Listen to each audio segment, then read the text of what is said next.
Se a gente pegasse um mapa da Europa e traçasse uma linha imaginária dividindo o continente em duas partes, uma coisa salta aos olhos. Dos 36 clubes que disputam a Champions League, 30 estão no lado oeste. Pois é, o lado ocidental domina quase por completo. Mas quando a gente muda o foco para a Conference League, o campeonato de terceiro escalão da Europa, o jogo vira. São apenas 15 clubes do lado esquerdo e 21 do lado direito. Já a Europa League fica ali no meio do caminho, com 26 times a oeste e 10 a leste. É como se o mapa fosse um funil invertido. Quanto mais prestigiada a competição, mais ela se concentra no oeste europeu. E essa não é só uma curiosidade geográfica, é um reflexo direto de como o dinheiro se movimenta no futebol. A Conference League distribui 285 milhões de euros entre os participantes. A Europa League, segunda competição em importância, já sobe para 565 milhões. E a Champions? A Champions entrega nada menos que 2,437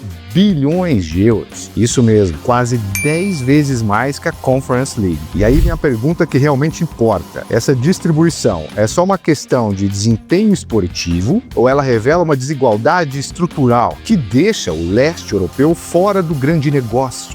Para entender isso, a gente precisa dar um pulinho, mesmo que só na imaginação, até os escritórios da UEFA, lá na Suíça. E ó, tem uma reviravolta vindo aí que pouca gente conhece. Se inscreve no canal para não perder esse bastidor que muda tudo. E não precisa de passaporte nem visto, só clicar aí embaixo. Porque é lá da Suíça que saem as decisões sobre como os lugares são distribuídos entre os países do continente. O sistema que eles usam é bem complexo, mas vamos simplificar com uma analogia. Imagina uma mesa com 3 cupons cheios de fichas. Cada ficha representa uma vaga nas competições europeias. O primeiro cupom se chama coeficiente e é o que distribui a maior parte das vagas. A UEFA monta um ranking com as 55 federações que estão sob o seu guarda-chuva. E esse ranking é baseado justamente nesse coeficiente. Dependendo da posição de cada país nesse ranking, ele recebe uma quantia de fichas. Quanto mais alto estiver, mais vagas ganha.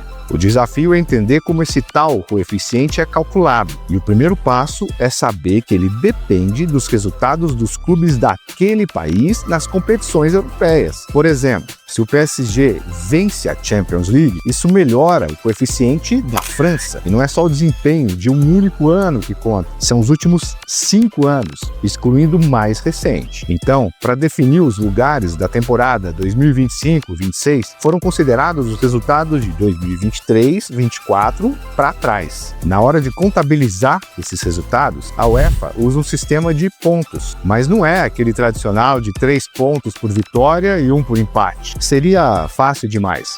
E esse vídeo duraria 2 minutos. A pontuação varia de acordo com a fase e o torneio. Hoje, os clubes que disputam as fases classificatórias antes da fase de grupos somam 1 ponto para sua federação em caso de vitória e meio ponto em caso de empate. Se perderem, não somam nada. Quando a gente olha para os números que regem as competições europeias, Champions League, Europa League e Conference League, percebe que até certo ponto eles seguem uma lógica parecida. Mas é só os clubes chegarem à fase de grupos que tudo começa a mudar. A pontuação por vitória, por exemplo, sobe para 2 pontos. Empate vale 1. E tem mais, a posição final na tabela também rende bônus. E é aí que as diferenças começam a aparecer. Na Champions League, quem termina em primeiro lugar na fase de grupos garante 12 pontos extras para sua federação. Na Europa League, esse bônus é cortado pela metade, 6 pontos. Já na Conference League, são apenas 4. E claro, a fase eliminatória também entra na conta. A cada rodada avançada, os clubes somam pontos. 1,5 por fase na Champions, 1 ponto na Europa League e 0,5 na Conference. Ou seja, só nessa etapa, quem chega até a final da Champions pode acumular 6 pontos para o país. Se a gente fizer as contas completas, o campeão da Champions pode somar até 34 pontos para o coeficiente da sua federação. O vencedor da Europa League chega a 26 e o da Conference a 22. E aqui vem uma sacada importante. Disputar o torneio mais prestigiado não é só uma honra, é uma vantagem estratégica. Porque quanto mais pontos um país acumula,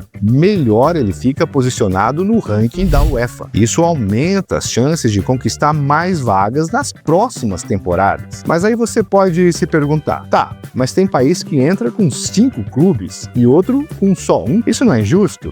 E sim, é verdade. Hoje, por exemplo, a Inglaterra tem 5 representantes na Champions League, enquanto a Noruega tem apenas um. Só que a UEFA tem um jeito de equilibrar isso. Depois de calcular o total de pontos que os clubes de uma federação conquistaram, ela divide esse número pela quantidade de times participantes. Vamos pegar a Premier League como exemplo. Se os 5 clubes ingleses somarem 100 pontos, o coeficiente final será 20, porque 100 dividido por 5 dá isso. Simples e eficaz. Esse sistema elimina o efeito de ter mais representantes. E mais, se o FK Bodø/Glimt da Noruega vencer a Champions ganhando todos os jogos, a Noruega pode terminar com um coeficiente maior que o da Inglaterra. Simples assim, o mérito esportivo é o que conta. Depois que a UEFA faz esse cálculo para todas as 55 federações, ela repete o processo para as outras 4 temporadas e soma tudo para chegar ao número final. E se a gente olhar o ranking que foi usado para definir os lugares da temporada 2025-26, o top 10 ficou assim: Inglaterra em primeiro, seguida por Itália, Espanha,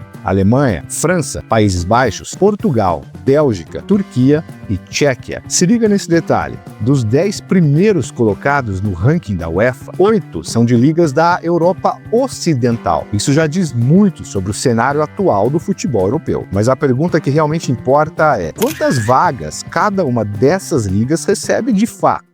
Na Champions League, os 4 países que lideram o ranking têm direito a 4 vagas diretas na fase de grupos. A partir daí, a quantidade vai diminuindo. O 5º colocado fica com 3 vagas, o 6º com 2 e do 7º ao 10º apenas uma vaga cada. Ou seja, quanto mais alto no ranking, maior o acesso direto à principal competição do continente. A partir da 11ª posição, os países ainda têm chances de participar, mas só através das fases preliminares. Já na Europa League, a lógica é parecida. A UEFA garante 2 vagas diretas para cada uma das 5 melhores ligas e depois também começa a reduzir. Mas quando a gente olha para a Conference League, o sistema muda completamente. Nenhum clube entra direto na fase de grupo. Todos precisam passar pelas eliminatórias. A ideia por trás disso é democratizar o acesso. A UEFA quer aumentar o número de clubes brigando por uma vaga, sem deixar nenhuma das 55 federações de fora. E tem um detalhe curioso: enquanto os 12 primeiros países do ranking têm apenas uma vaga na Conference, do 13º ao 33º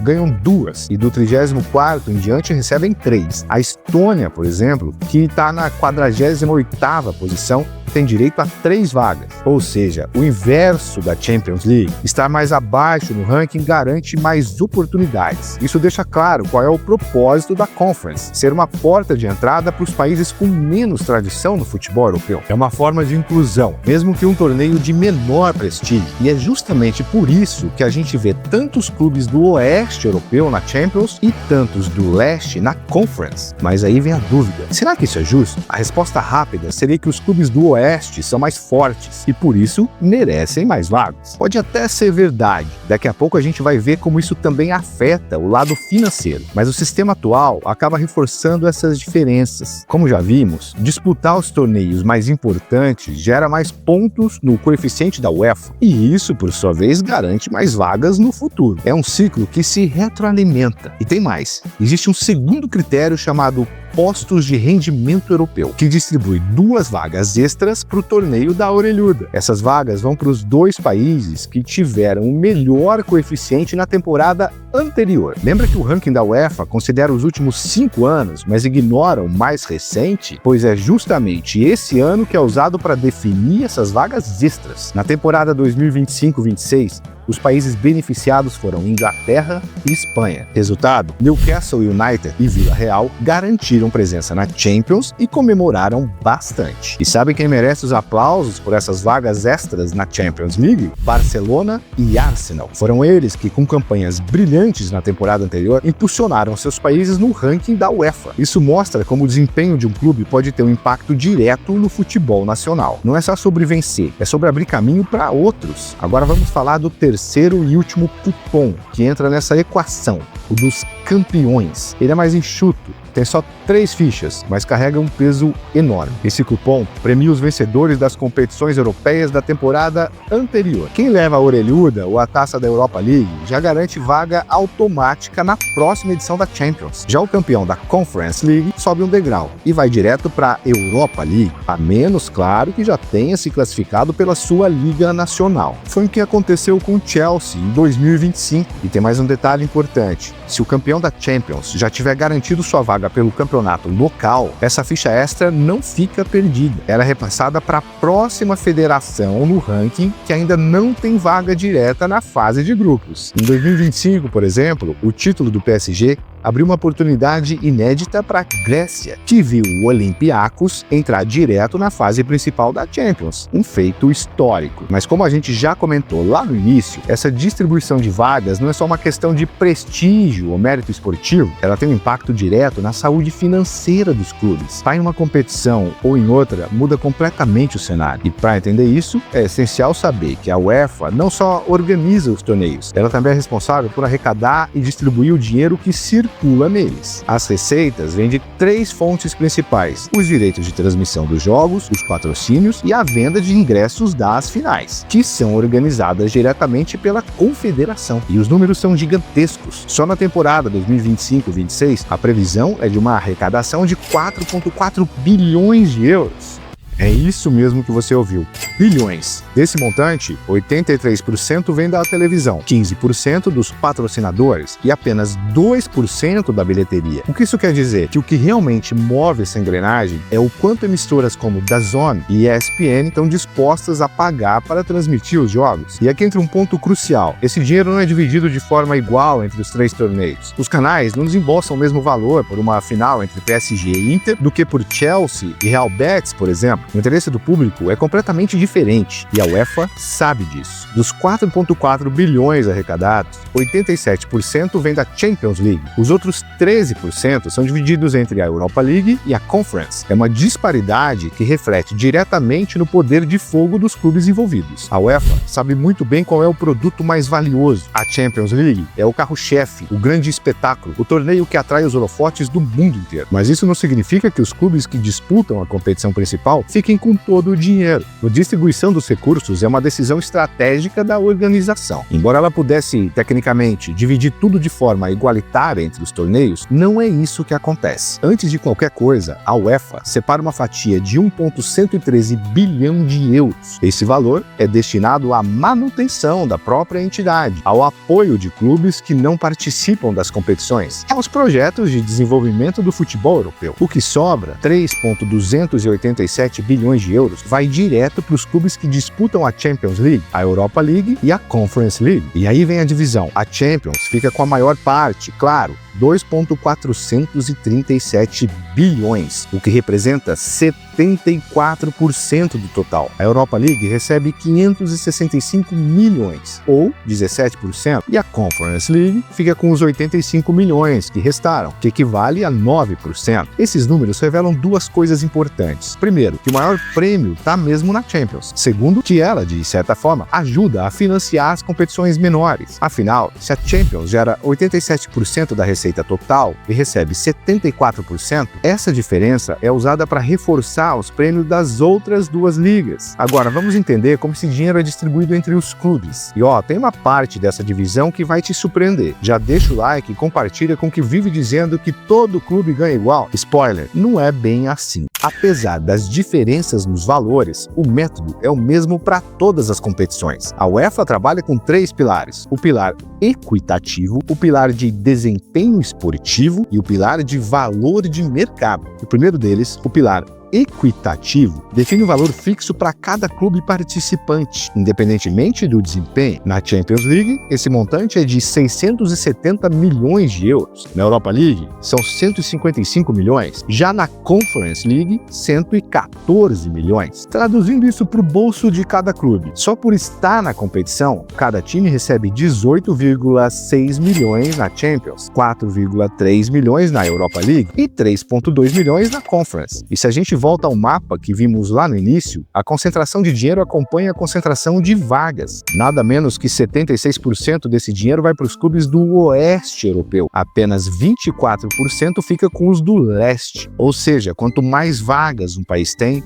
mais dinheiro seus clubes recebem. A lógica é clara. A distribuição de lugares nas competições acaba determinando também a distribuição dos prêmios. Pode até parecer óbvio, mas vale reforçar. Quando o assunto é desempenho esportivo, a Champions League está em outro patamar. Dentro desse pilar, que recompensa os resultados dos clubes, a competição principal distribui nada menos que 914 milhões de euros. A Europa League vem bem atrás, com 212 milhões. E a Conference League fecha a conta com 114 milhões. Na fase de grupos, os valores já mostram um abismo entre elas. Um clube que disputa a Champions pode faturar até 28,7 milhões só nessa etapa. Na Europa League, o teto é de 6,9 milhões. E na Conference, 4,6 milhões. E quando chegam as fases eliminatórias, a diferença continua gritante. O campeão da Champions embolsa mais 63,5 milhões. O da Europa leva 21,4 e o da Conference 12,6. E não para por aí. Os vencedores da Champions e da Europa League ainda têm a chance de disputar a Supercopa da UEFA, onde podem ganhar entre 4 e 5 milhões cada. É mais uma camada de premiação que reforça o valor das competições de elite. Agora vamos ao terceiro pilar, o de valor. Ele distribui os últimos recursos disponíveis e também carrega um peso estratégico. São 853 milhões destinados à Champions, 198 milhões à Europa League e 57 milhões à Conference League. Mas esse dinheiro não é distribuído aleatoriamente. Ele recompensa dois fatores: o histórico de conquistas, o impacto de audiência. Ou seja, quanto mais títulos um clube acumulou nos últimos 10 anos e quanto mais atenção ele atrai, seja em um país ou internacionalmente, maior será o valor que ele recebe. É uma forma de reconhecer não só o desempenho atual, mas também o legado e a força de marca de cada equipe. E aqui está o ponto central de toda essa discussão. A Champions League entrega muito mais dinheiro do que qualquer outra competição europeia. Um clube pode fazer tudo certo na Conference e sair com até 20 milhões. Na Europa League, esse número pode chegar a 45 milhões. Mas na Champions, ultrapassar os 100 milhões é totalmente possível. Só por participar da Champions, o clube já garante o valor equivalente ao prêmio do campeão de Conference. Isso reforça e muito a supremacia dos clubes do oeste europeu. Com mais dinheiro em caixa, eles conseguem contratar jogadores melhores, montar elencos mais fortes, ter desempenho superior e, claro, acumular mais pontos no ranking da UEFA. E aí o ciclo se repete. Como vimos até aqui, mais desempenho significa mais dinheiro e mais dinheiro significa mais vagas. No fim das contas, esse sistema torna cada vez mais difícil para as outras nações se desenvolverem e competir de igual para igual com as 5 grandes ligas da Europa. Agora que entendemos como o dinheiro circula nas competições europeias, é hora de destacar um ponto que costuma passar despercebido, mas que é absolutamente essencial: a relevância dos prêmios da UEFA para os países menores. Mas quando esses países disputam torneios de menor expressão, o impacto financeiro pode ser enorme. Vamos pegar como exemplo a Macedônia do Norte. Na temporada 2025-26, o clube FK Skënderbeë está participando da Conference League. Só o pagamento equitativo, aquele valor fixo que todos os clubes recebem por entrar na competição, já representa 3,2 milhões de euros. Parece pouco, pois esse montante equivale a 33% de tudo que foi registrado pela Liga Nacional inteira daquele país. 1/3 da receita da primeira divisão vindo de um único clube, só por estar presente. Agora, imagina se esse desempenho fosse replicado na França. Lá, os 7 representantes franceses que disputam as 3 competições europeias garantiram quase 72 milhões de euros só pelo pilar equitativo. É uma diferença brutal, mas quando olhamos para o faturamento total dos clubes da elite francesa, gira em torno de 2,732 bilhões de euros. Percebemos que esse dinheiro da UEFA representa apenas 3%, ou seja, não faz nem cócegas. E é aí que surge uma contradição interessante. Os países que menos recebem são, ao mesmo tempo, os que mais se beneficiam desse pouco dinheiro. Isso escancara a desigualdade que existe entre os diferentes cantos da Europa, independentemente de como os prêmios são distribuídos. E também ajuda a explicar por que o oeste europeu europeu domina a Champions League em número de participantes, o que um quarto ou quinto colocado da Premier League pode gerar em receita, em audiência, em impacto comercial é simplesmente incomparável ao que pode oferecer um clube da Macedônia do Norte ou da Finlândia. E não é só dentro de campo, fora dele também, nos bastidores, nos contratos, nas transmissões. Vale lembrar que a UEFA só consegue arrecadar bilhões porque esses clubes gigantes estão envolvidos. Agora, imagina se de repente a confederação resolvesse ser totalmente igualitária e determinasse que cada país só pode ter uma vaga nas competições europeias. A ideia seria dar mais representatividade ao restante dos territórios. Mas o que aconteceria? Cerca de 80% dos clubes que hoje consideramos de elite ficariam de fora. Teríamos apenas 2 ou 3 jogos entre grandes potências. O resto da competição seria mais acessível, sim, mas também mais previsível, mais fácil. E vamos ser sinceros, bem mais chato de assistir. Do nosso lado, como espectadores, o interesse cairia. E com menos audiência, os meios de comunicação pagariam menos pelos direitos de transmissão. Resultado, a UEFA arrecadaria menos, os prêmios diminuiriam e toda aquela discussão sobre como dividir o dinheiro perderia o sentido, porque ele seria insignificante. Essa é a grande questão. Os grandes clubes são os que fazem o espetáculo acontecer. Sem eles, não há produto, mas, por outro lado, existe uma região inteira que precisa fazer um esforço descomunal para se desenvolver e ter a mínima chance de entrar nessa competição e iniciar um ciclo de crescimento. E aí, o que vocês acham? Será que está na hora de sermos um pouco mais igualitários? Ou devemos continuar concentrando as vagas nos clubes que hoje dominam o cenário europeu?